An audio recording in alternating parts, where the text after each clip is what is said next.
the pass state just means that the test has passed, for better or worse, because if you have made some omissions or some errors within the test case itself, then surely you have a passing test case that looks green on the report, so it's all fine, but actually it's not testing what you thought it was. Hello everyone, I'm Casper, welcome to Testroni, where I help QA engineers become test automation engineers one slice at a time, and today we are going to tackle a topic that may seem a little bit counterintuitive, which is the topic of passing tests. After all, is there anything to talk about when thinking about passing tests? So it turns out there is. So for all test automation engineers, seeing that your test has failed is an obvious sign that something is in need of attention. Maybe it failed rightfully because there's actually something wrong and it has detected an anomaly, so that's why it was created. But other times there may be something wrong with the infrastructure, so this may have very well been some false negative, or there may have been something wrong with the test itself. Maybe there's some flakiness, maybe it just isn't working as intended. So there are various reasons, but either way, this failing test is still sticking out on your report like a sore thumb. So it's hard not to see it. It's basically screaming at you to come and take a look. So it's obvious that you do need to evaluate something regarding that test because obviously it's telling you that something is wrong. And this can lead us to a conclusion that if the test is green, if it's passing, then there's nothing to worry about because otherwise it would have been red, right? So we can just carry on happily ever after without any adversities in our way because it's passing. So our job is done here. So this isn't 100% true. So the main problem with passing tests is that they are very, very good at convincing us that everything is fine. They are very good at creating this sort of false certainty inside of us. Because if it's green, if it's passing, then surely the functionality that is put on the test is working as intended, right? So sadly, in an ideal world, of course, that would have been true. Like if we had an ideal world and ideally written tests, an ideal application, ideal infrastructure, everything was ideal and perfect, then surely in this utopia of of an alternate universe, of course, a test that was created once always gives you fail states when something is wrong and pass states when everything is right. The thing is, we are not really, sadly, hate to break it to you, living in an ideal world. And because of this, a passing test, sadly, may not mean very much at all. Because, first of all, what if the assertions weren't really strict enough? They turned out not to be as watertight as they should be. Secondly, what if the locators weren't stable enough?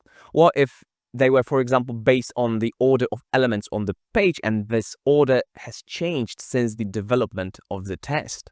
And thirdly, because here we're talking about things which are based on the GUI, but also in the case of backend tests, what if it's checking for a specific response code, but because of some backend problems, this response code is actually being sent not only where the application is working properly. And we can go on and on. There's a lot of situations in which the pass state is not really that important in differentiating whether the application is working properly or not, because the loose assertions that we have talked about a moment before may very well mean after some time that the pass state that we have envisioned is not really guaranteeing a working application anymore because the assertion isn't just not enough. It just lets too much through. And similarly, the instability of the locators may very well mean that since we are basing it off of the order of elements and the order of elements change, they may have changed in such a pesky way that the test is still passing. You may have not seen it on the report that, oh, okay, we have a fail state, but still the order changed, and so we are actually testing a completely different thing, with the creator being 100% oblivious to the fact that what is actually being put on the test has changed substantially. And it's not some theoretical mambo jumbo that we're talking about here. These are all situations that do arise, and these are all situations that you will come across in your career. It depends on how the severity of it will actually impact the life cycle of the product, of course, and they will happen with various degrees of frequency and stability of the application and stuff like that. But either way, you will come across them. And so what can we actually do about that? So the first line of countermeasures actually falls way back when you are developing the test case itself, when you are creating it inside your framework. So it's very tempting for a lot of people to stop the development right after they see the first pass. After they see that the test is green, they think that their job is done there. And I get it, because it's really a good feeling to see that something is passing you. You have the satisfaction that your test is finally giving you a pass state, and it is tempting to stop working there. But the fact is, this is just one step along the journey of creating a good test case. This journey surely does not end the second you see a pass of the test that you have created. Because afterwards, you should still make sure that the test is working as intended, that it's actually testing the things you wanted it to test, that it's actually navigating through the page properly, that it's actually clicking the right things, or in the case of API testing, that it's actually sending the right requests and waiting for the right things inside the response. This is not self-evident just because you have gotten a pass state, because the pass state just means that the test has passed, for better or worse. Because if you have made some omissions or some errors within the test case itself, then surely you have a passing test case that looks green on the report, so it's all fine. But actually, it's not testing what you thought it was. The green, the pass state, it just means that the test that you have created is doing what it should, and the associates are coming through. But it says nothing about whether the associates are actually correct, whether the architecture behind the test is right. It says nothing about whether the vision behind how the test should be structured is actually sound. Maybe the locators you have created are not specific enough, or they're not stable enough. Maybe the assertions that you have put inside your test case are not really strict enough to cover the very narrow possibilities that actually constitute a pass state.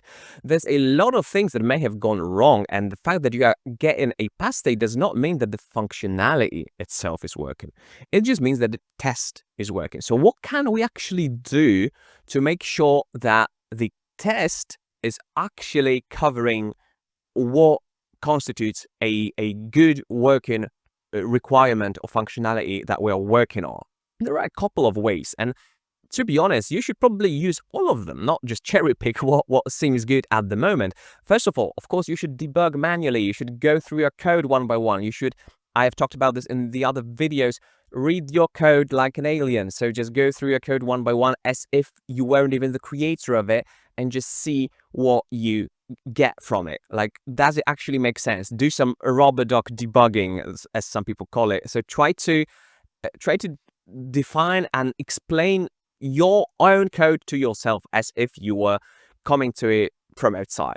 So you need to do the debugging. You should try and check the logs, obviously, the logs and reports, and if possible, make them verbose for the sake of the debugging. So try to have as much information within the logs and the report as possible. Some of the frameworks actually can capture screenshots along the way, for example, so that you have full control over what is actually being clicked. And you will be very surprised sometimes that what you envisioned your framework to do is not actually what is being done when you see the screenshots. So you can do the verbose logs, or you can put your own debugging steps inside the test case, of course, remembering to remove them afterwards. So that's another thing you can do. You can also, and you should also, actually watch your code in action. So actually run your code and look at the steps that it's doing. So try to watch it real time, like watching a movie, and see what it actually tries to do, how it navigates the page, what does it click, how long does it wait. If it is too fast, because it may very well happen too quickly, then just put some sleeps, some hard sleeps inside your code so that it stops at the most important steps where something can go wrong, or where you think something is going wrong. uh, Put the sleeps there, hard-coded sleeps, and just watch it in action, because you may see things that aren't obvious just from reading the code. So you need to see how it is performed. And of course, it's harder to do in the context of, for example, API testing, because you cannot really just bring popcorn and watch your API tests being actually executed. So in this situation, the point still stands that you just need to do as much as possible to observe your code at every step. And of course, you can't watch the same steps in the case of GUI end-to-end testing and in the case of API testing, but still you can do as much as you can to actually have some breakpoints. And I'm using this term loosely here, because I don't mean only the breakpoint per se inside your IDE. You can just create your own quote-unquote breakpoint by placing the hard-coded sleeps inside your code, and just see how it progresses through what it actually is trying to do. And this is all fine and dandy, but this is of course just one side of the double-sided coin, or maybe a double-sided sword in this situation, a double-edged sword, because this is all cool when you are the developer of the test. Then it's good to get into the habit of doing all the things that we have just discussed. It is a good practice to actually do that, and it'll become second nature to you. It won't take too much time after you are used to it. Believe me, even if now it seems like it is really boring and tedious to go through all of that, after some time it will become second nature to you, and it won't take that much time at all. But things get more nuanced in a way more frequent situation where you are thrown into a project where there's already a couple of hundred tests, for example, being part of a daily or nightly regression. And of course, then it's not really feasible to do your forensics into all of them, just because maybe detective newcomer can actually find something there. Especially since you are also carrying out your day-to-day duty. So you probably don't even have time to do your own forensics at such a scale. So what should you do then? So then it's good to just always be skeptical, to be on the lookout for possible wrenches in the works of your test.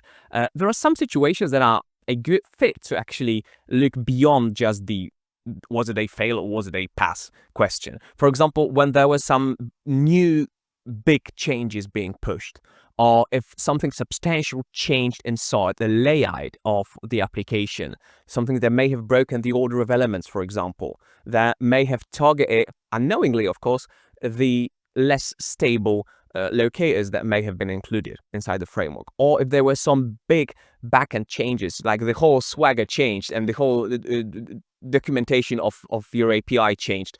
These are all situations which do really warrant a doubt, at least in your mind. They do warrant to at least have enough doubt to look beyond the usual yes or no question. And I'm not saying to immediately jump into your framework and go through your tests one by one, because there still may be too many. But just try and go to your report and explore and just see what the report is saying. Most of the modern tools are really good at reporting, and they are providing you very good reports that have a lot of info, at least about the steps that were performed, but also sometimes, like I said, about the screenshots along the way or stuff like that. So just go there and check your keywords or functions or whatever it's called in your weapon of choice, and just go through them and see what is actually happening there. Is actually the thing that was supposed to be tested being tested, or is the past state just a little mirage on this desert of new functions, and it's actually giving you a false positive? Also, moments like this, moments of big changes inside your application, are also a good place to do some exploratory testing and to play a role of an unknowing end user. Just try to manually go through your application as if you were an end user, and try to behave like one. Try to not really be as knowledgeable about the application as you are. Once again, this is a subset of treat your application like an alien. because you are trying to simulate an environment in which the user is not really an expert that has created something inside the application or is working with the application on a daily basis. So just go through your application and also try to eyeball some stuff, because maybe when you just try clicking through the application after such big changes, you start observing that, for example, this doesn't feel right, or this load time is a little too long, or this element doesn't really look like it should. And all of these can become great starting points for further evaluation of the application itself manually and of your testing framework, because maybe there are some things that you, through your domain knowledge, through the knowledge that you have gotten by working with the application, and it'll come naturally with time to you, of course. Maybe by exercising this, you will actually see something that the automation, because of being too loose on some of the screws, has actually failed to find. And of course, it's not a call to become paranoid about your testing framework. Automation is there for a reason, and that reason certainly is not for you to second guess everything and rerun every test, every automated test manually. That certainly is not the reason automation is there. As tempting as it is to become the next great detective, try not to re-execute every automated test on your own just to be on the safe side. That's not really what I'm trying to preach here. Instead, it's just a call to exercise some extra caution when working with your testing framework, especially when there were some big changes which seemingly have not really resulted in a hit on your pass rate. So that's the first situation that we have just discussed. Or, and this is the second big situation that we should really take notice of, or when we are talking about parts of the framework which haven't really been touched for a long time. Because it may very well be that for some older tests inside the testing framework, the landscape changed so much since their inception that they are no longer good at doing what they were supposed to do. The IDs may have changed, the order of elements, the layout, the specification of the backend, the architecture on which the tests are running. A lot of things may have happened. And while such changes will usually take form of the old tests starting to fail rather than to falsely pass, we still need to be ready for the situation where the false passing is happening, because it is not that uncommon to see an old test seemingly be evergreen and always passing, but not because the functionality has never failed for all that time, but instead because this test was created so much time ago that actually the landscape changed so much that the initial developer of this test, the initial test automation engineer, hasn't or couldn't even have taken into consideration the form the application would have taken. So the application now may be so different from the one that was the basis of the test cases that were being created some time ago, that with all the scrutiny that was put, that the application was put under, you couldn't have really foreseen the direction in which it was going. And these tests seem good and seem stable and seem to not be problematic because they don't stick out on the report, but they don't stick out not because nothing has changed and nothing should be failing. They are passing because it's just a completely different landscape, and the tests were good enough for the previous one, but not really good enough for the one that you are seeing and experiencing right now.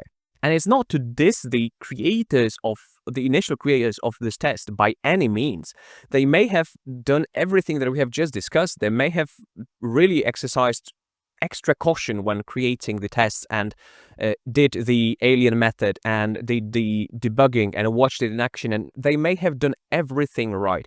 And still, just the test of time was something that the tests have not really stood up to.